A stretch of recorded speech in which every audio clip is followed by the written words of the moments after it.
All right, good morning, everybody. The university has asked me to announce that there is an exam. That's the location and time. But you should be able to see it on Solus, so I'm not sure why they're asking me to also announce it. There'll be more information about the exam probably Wednesday. I don't think I'm going to do a Friday class. I don't think. We'll see how far I get today. Okay, singly linked lists.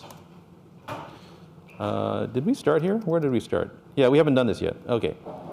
So we were talking about implementing a list. We've done an array-based list, including its iterator. I now want to do the same thing for a linked list and its iterator as well. So we've seen linked structures already in class, right? We've seen a linked stack and we've seen a linked queue. A linked list is similar. Actually, it's pretty similar. It's sort of a mashup of both, kind of. But it's a list, and it's implemented using a sequence of linked nodes. In a linked list, the node at the front is traditionally called the head node, and the node at the back is traditionally called the tail node. There's many variations of linked lists. So we're going to do a singly linked list. So in a singly linked list, each node has a link to the next node in the sequence. It does not have a link to the previous node in the sequence. So if you have a link to the previous and the next node in the sequence, that's what's called a doubly linked list. And that's the list that the Java standard library provides to you. Right? So that's Java util.linkedList is a doubly linked list. Our goal is to implement the singly linked list. So a singly linked list, if you were to draw a picture of it, it looks a lot like a node-based stack or queue. Right, so remember there's every node is a box and an arrow.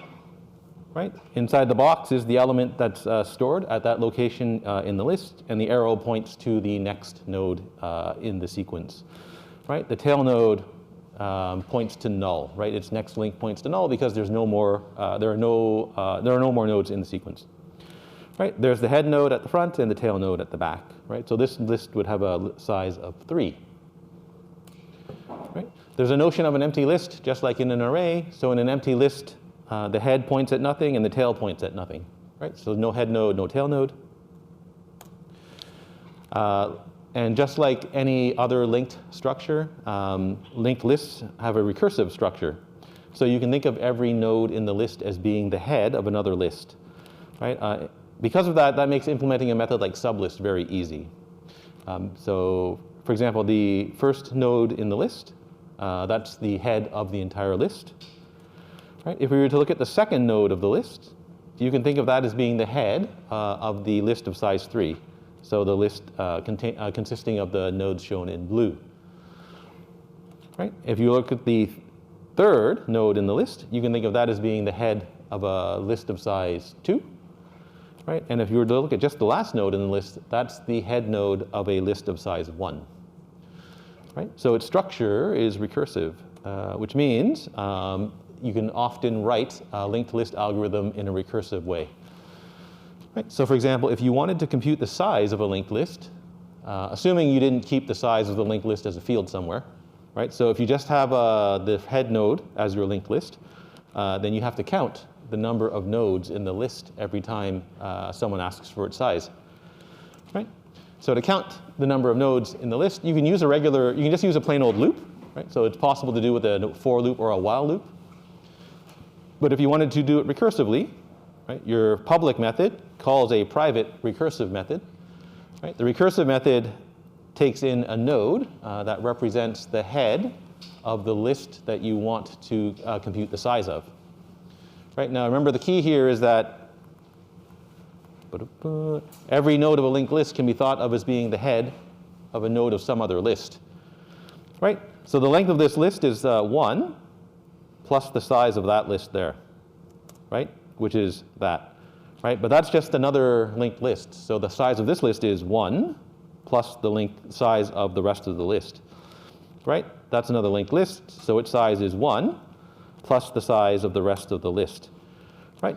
So the size of that is 1 plus the size of the rest of the list, but there is no rest of the list, so that's 0.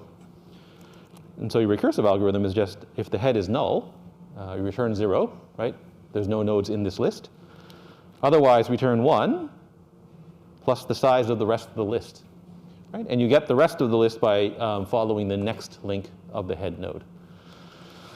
Right? And so a lot of recursive a linked list algorithms can often be written recursively, or parts of it can be written recursively anyway. Right? Now to do this iteratively, you just loop while the head is not null. Right? So while the head is not null, add 1 to the size, and then return that. So you don't have to implement these algorithms recursively, but you can. Okay, we want to implement a generic singly linked list. Right? So we're going to call it S linked list, again for the simple linked list. Right? That's going to implement our S list interface. Right? It's going to have the same node class that we used in all the other linked structures. Right? So we're implementing a singly linked list, which is the same as what we did in which is the same structure that we had in the linked stack and a linked queue. Right? So we can just reuse that node class. We're going to make it a little different this time, so we're going to make it package private. So in the previous 2 classes, we made the node class private. Here we're going to make it package private so that it's possible to make a utility class having methods that can use the nodes directly. So for example, we can make an S-linked lists with an S on the end. And put in a bunch of utility methods that operate on linked lists. Right? Because it turns out there's many list algorithms, and it's awkward to put them all into one class. Right? So normally you don't want to put them all into the S-list interface, right? Or put them all into a linked list class. Right? So it will put the core methods into the linked list class and then move all of the other ones into some utility class. We're probably not going to get there by the end of the course. Also to help in case we do get there, to help the utility class, we're going to add some package private methods that return the head node and tail node of the list. And that will also help those utility methods. It'll make it easier to implement those utility methods. Okay, so the fields of our class. So we have there's our node class. I'm not showing you the implementation, right? So it's empty there. It's the same as every other node class that we've used so far in the course. We're going to keep the size of the list around, so we don't have to write a method to return the size. So we don't have to write a method that follows each node in the list to compute the size. So we can just simply return this dot size. We need a reference to the head node. We need a reference to the tail node. You don't need a reference to the tail node. You need a reference to the head node. Keeping a reference to the tail node makes it easy to implement the add method. Package private method that returns the head node, and a package private method that returns the tail node. Right? Again, that's to help the utility class implement whatever methods it needs to implement. Constructor sets the size to 0. Right? Sets the head and tail nodes to null. Right? There are no nodes in an empty list. And then the size simply returns this dot size. Right? So all the basic methods are pretty straightforward. The basic methods and constructors are very easy to implement. Adding to the end of the list is exactly like adding to the end of a queue. Right? So it's identical to the enqueue operation. Now, I noticed that when I was writing up these slides, that the enqueue implementation for the queue class, for the linked queue class, actually has an unnecessary special case in it. So there were 2 special cases in that. You actually don't need the second one. Right? So I'm going to show you how to do this for a linked list. So adding to the end of an empty list is the special case. Right? And we had that special case when we implemented the linked queue. Right? It's a special case because you have to modify both the head and the tail fields, right, to indicate that they point at that node. Right? But normally when you add to a list, you only modify the tail node. Right? So adding to the end of a non-empty list simply modifies tail. Right? So if you add a node here, right, all you have to do is add the node and then move the tail node, the tail reference to point to the new node. Right? So first you make a new node. You put the element that you want to store in the node. Right? And then all you do is you join the tail node to the new node. Right? So that you just link tail.next equals n. Right? Just link them up. And then update the tail node. Right? and you're done. Oh, so then you have to update the size as well. But other than that, you're done. Right? So add. If the size is 0, all you have to do is indicate that the head node is now n, right? So first make a node. Why is this? Oh, that should be indented over. Sorry. 1, 2, oops. Okay, so first make a node to store the newly added element, right there. Right? If the size of the list is 0, you want to make the head node point to n, right? So this is the only time you ever have to touch the head node when you're adding to a list, right? So the head node points to n. Otherwise, the tail dot next points to n, right? So that's this picture here, right? When you hook up the tail to the next node. And then regardless of whether the list has size 0 or not, right? You then update the tail node to point to n, and you increase the size of the list by 1, right? So you don't need the special case where the size of the list is 1. Right?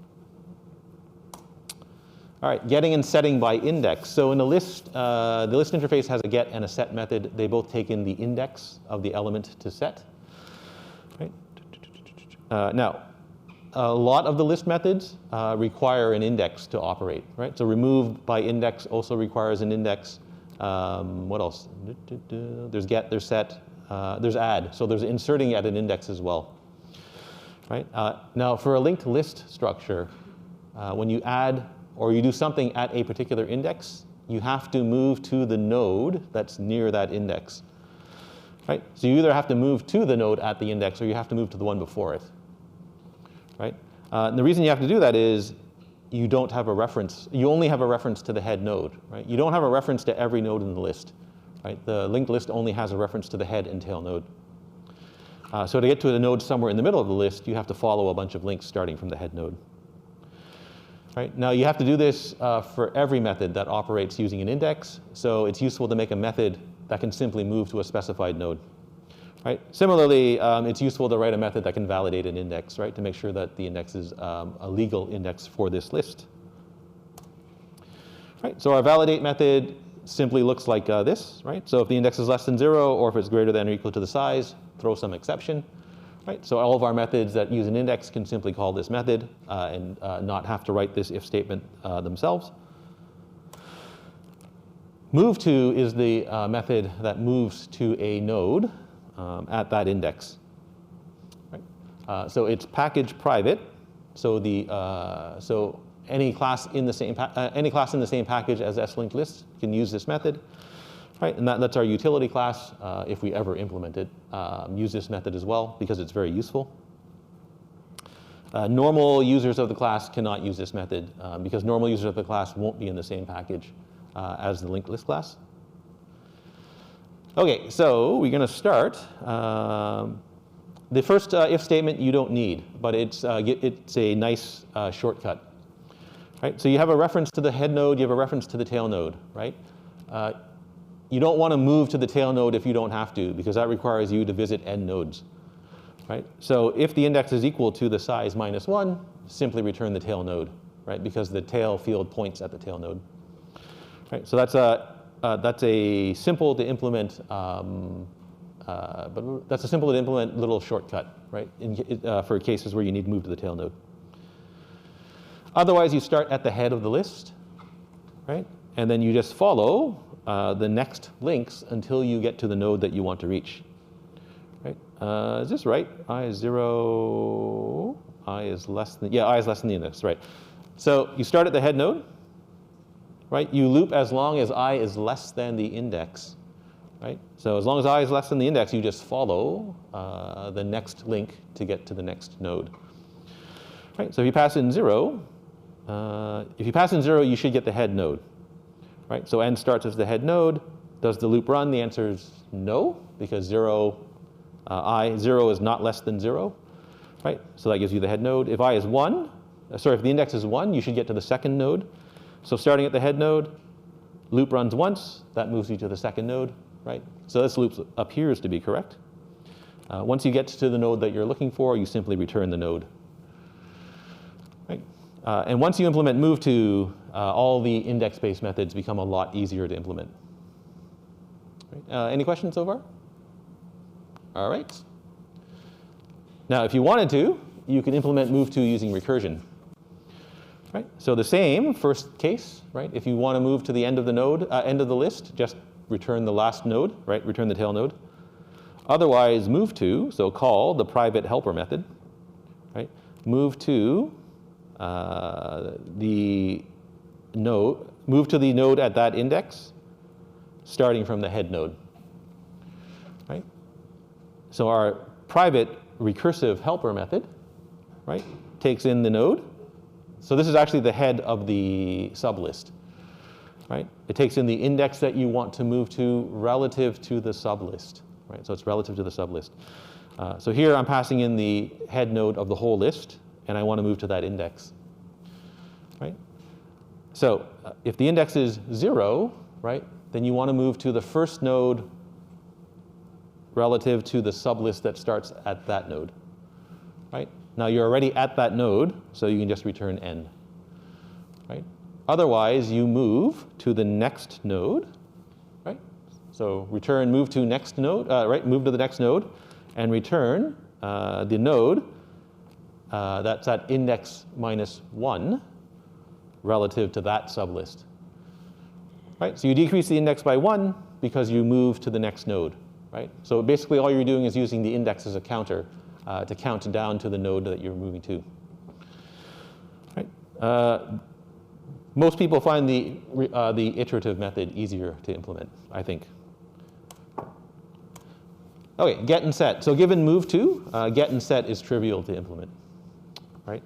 Now notice what move to does. Right? So move to has to follow up to n-2 links in the worst case. Right, it's n-2 because if you try to move to the end node, there's that if statement that moves you there immediately, right?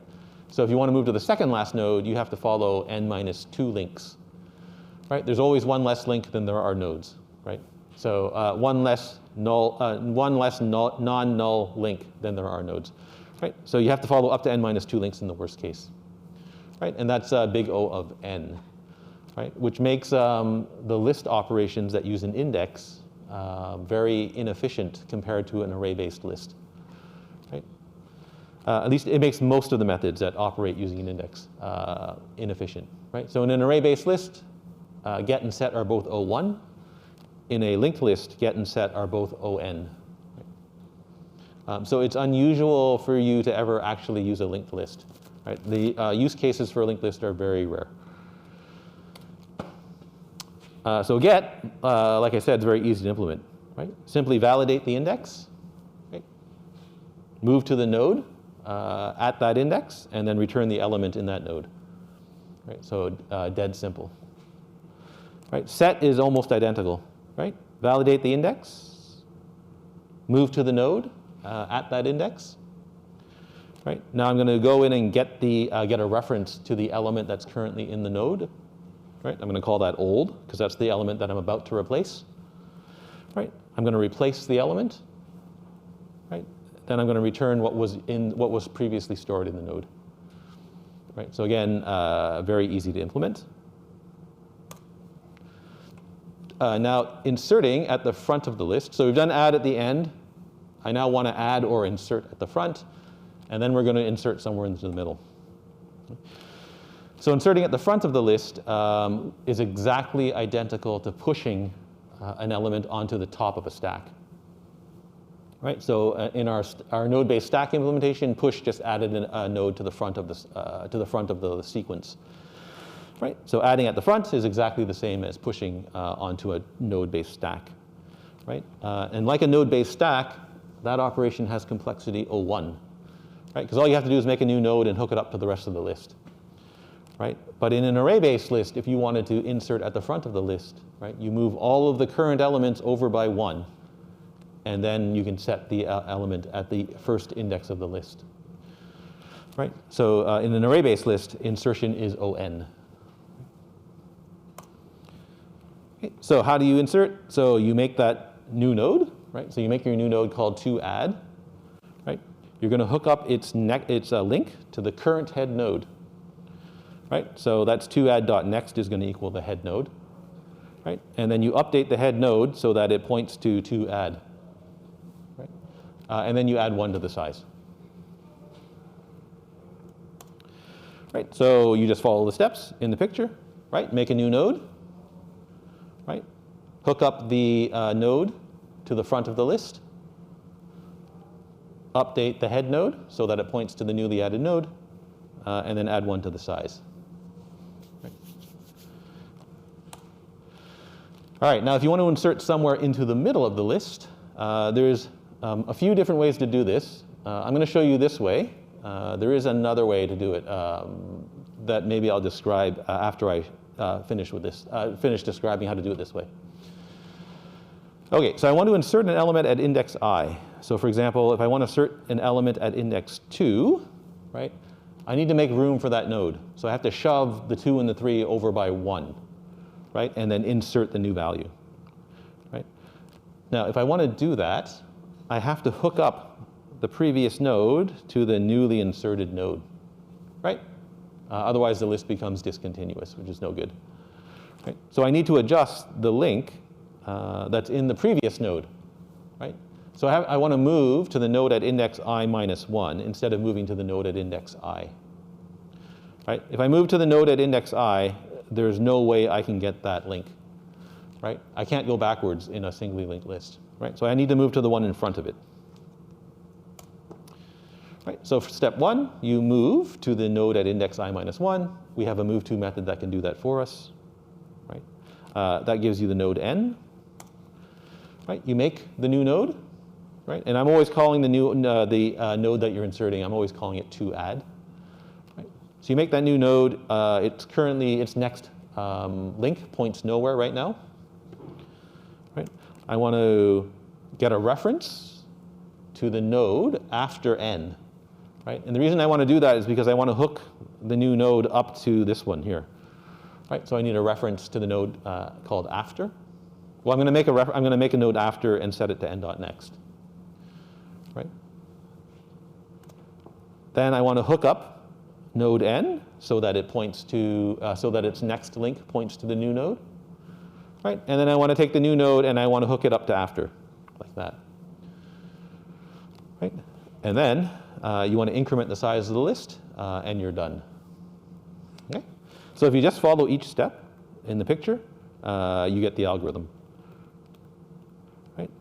So ignore the first case first, right? So ignore the if statement starting here. I'm going to validate the index, right? If index equals size, oh yeah, okay, that's fine. Ignore the second if statement as well, right? And so the picture can be written like this, right? So you move to the node at index I minus 1, right? You create your new node 2add, right? Now I'm gonna take a shortcut here. I'm not gonna follow every step in the picture. When I make my node, right, I can set the element and I can set its next link at the same time using the constructor, right? So instead of creating, or instead of making the node after, or instead of making the reference after, right, I'm just going to do this step right away, right? So I'm going to hook up the new node to the rest of the list immediately. Right? And I can do that because that after is just n.next, right? And I already have n. Right? So I'm going to make my node, and I'm going to hook it up to n next, right? The node that's at the head of the rest of the list. Right? Then I'm going to update n next, right? So that now points to the new node, and then I'm going to increase the size of the list by 1. Right?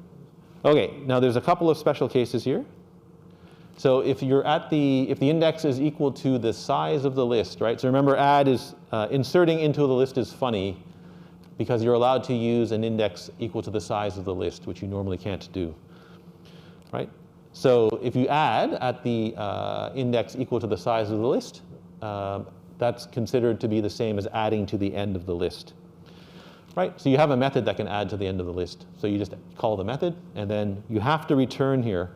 If you've been reading the notebooks, the notebook version of this in the method says that there's a mistake in the method, right? And it's intentional for the notebooks, right? So the mistake in the method is that this return statement's missing. Right? So what ends up happening is you add to the list, and then you add a second time. Right? So that's the mistake. So you have to return here. If the index is not equal to the size of the list, you validate the index. Right? And then if the index is 0, you should call the add to the front method. Right? Because this doesn't work if you try to add to the front. Right? It doesn't work because there is no element at index -1. Right? So this only works if you're inserting at some element that's not the front of the list. Right?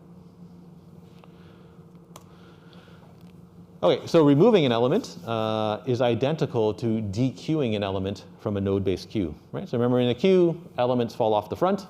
Right? So if you want to remove an element from the front of the list, well, that's exactly the same as dequeuing a queue. Right? And just like a queue, right, that has complexity big O1. Right? Compared to an array-based list, which has complexity big O(n). Right? So if you remove the front element in an array-based list, you have to move all of the remaining elements forward by 1. Right? Okay, so to remove the element at the front of the list, right, you obtain a reference to the node to remove. That's just the head node. Right? You update the head node to point to the next node in the list. Right? Decrease the size of the list, and then return whatever was stored in to remove. Right? Okay, so check, is the size of the list, is the list empty? If it is, you can't remove an element from an empty list. Right? So that's an exception. Right? If you just follow the steps in the picture, you make a reference called to remove.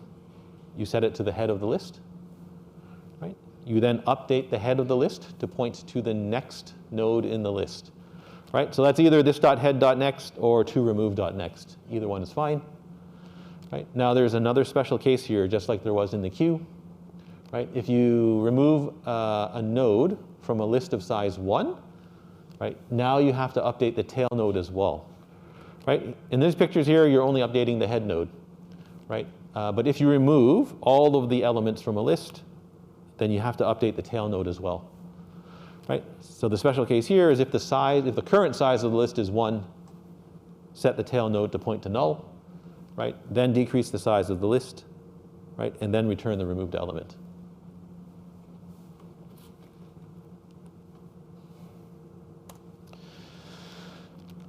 All right, so removing a node by index. That's similar to inserting an element at an index.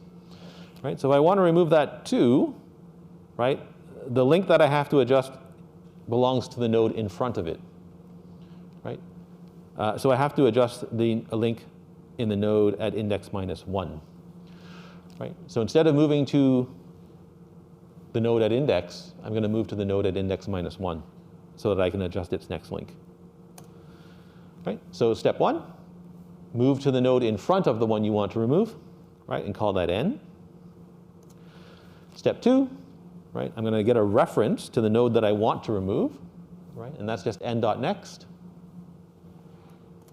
Step 3, I want a reference to the node after the one I want to remove because I want to take n and I want to hook it up to that node, right? So I want to grab the n next and make it equal to after, right? So I'm going to get a reference to the node after the one that I'm removing. Right? You're going to unlink the node that you're trying to remove. Right? So I'm going to do toRemove next equals null. Right? And then set n next to point to after. Right? And then finally decrement the size of the list and return the removed element. Now, let's see what we're doing here. OK, so I'm going to split this method into two pieces. Right? So the first thing I'm going to do is I'm going to move to the node at the index before the one that I want to remove. Right? And then everything else, I'm going to put that into a method called removeAfter.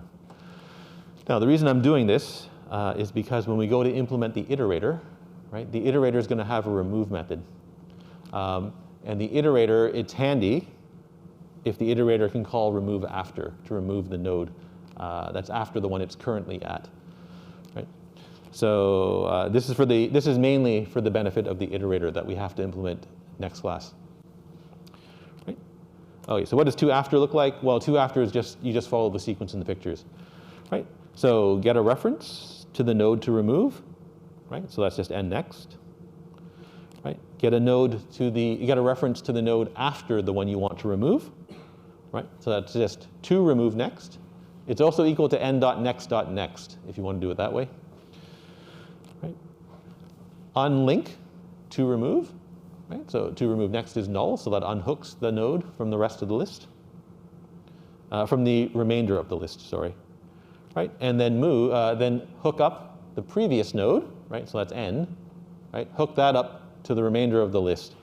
Right? So n next now equals after.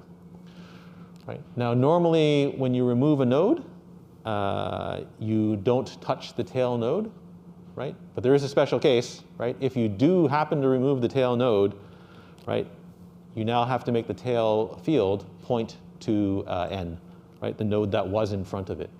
Right? So if you remove the last node of the list, you have to make the tail reference point to the previous node in the list. Right? And that's one of the reasons why you want to move to the node in front, right? Rather than moving to the node directly.